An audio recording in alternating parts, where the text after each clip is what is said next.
adum foundation oina aigi session hodrikanda school gi session hodrikanda ise loimak subject amba loimak foundation chachare aude sina engonda haidi tuna syllabus se loiba ngammabanina aina chahi amada igi syllabus se adum revision chatpa ngambado ahanba loi thokibine adumain tawbagi ngambagi aina smaina mamutta na khangba ngamba aduna sumhanbane aduna tuition chatpaduna engonda adumaina kanaba pigi haining aidi si sinse maru oi sina ekhoida khangbada kanani haiba poto adu gaido adum akhoina adu giduda hena emphasis se piraga adu da oina hena tawbadi adumaina smart oina akhoina adumain tawbana hena phani na khali like to adum pangpa da pa bai mohta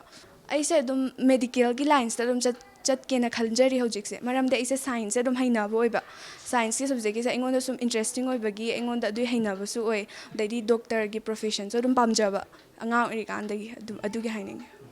lambi da choithok tabida phajana aigi aim duga mangda thammaga aisi se khangdaba yade adu tawdaba yade haina loinaraga adum kan hotna haninge atopa wakhal da choithok tabida haidi hojikan gi matam gi irang sida choithok tabida adum akhoi gi isagi aim do yongnaba adum kan hotna base sigi message aina mayam aigi ikha thaba mayam se pijani khoi gi bosemna no ma kano torok base kadi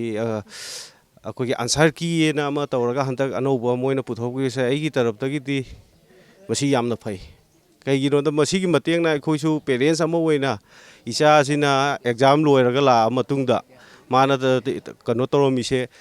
la lira chumi ra habdo khoi actually khangde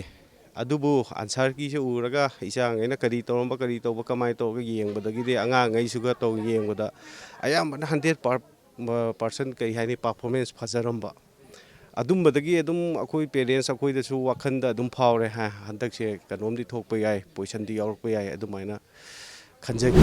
angang se akoi su mama amoina hujikti loina khangdaba yadre kari sinjak pijaraga mabu karam matamda tumhallaga kayam lairik pahalaga ma career da phabo rakani habse akoi su phajana khangdaba yade mabu ek piklingai dei sembirakpo oja sing punamaki mafamda pijage maru oina ngasi gi first position tare ibasi ma ngasi tamiba school pitambara haiba school che sigi oja sing na chukki matik phajana sembirakpa mabu kari da kari soigi gadage kamaina sengwani ade phajana phagi jogai tawdana angang singda yamna nungaina mangonda school sida tamba phangjarapa de school sina chu angang sigi oiba matam matangi oi sinba competition mayam amada phajana thabiba magi stage performance phajana phangbangam kiba magi competition mayam da phajana participate tobangam kiba phajana magi success oibangam kiba punama aina pitambra school gi oja sing staff sing punamak taina masi credit pijagi